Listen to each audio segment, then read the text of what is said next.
शरीरे आयो जीव प्राण वायु थोइबे ने श्मशाने एका हरिनाम शुणिथिले कर्णे सेही एका प्राणधन।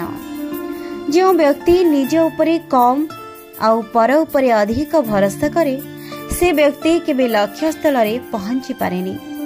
घर लोक थाउ थाउ जे पर लोकन को प्राधान्य दिए ताहाले बुझी जाओ से घर भांगिबार समय आसीगला।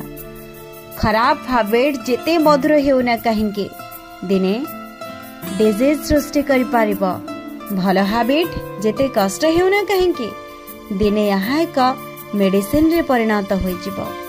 जदि आम कथाटी आपन को भल लागिछि तेबे आम चैनल को लाइक शेयर सब्सक्राइब करिबा पई जमा भी डेरी करंतोनी।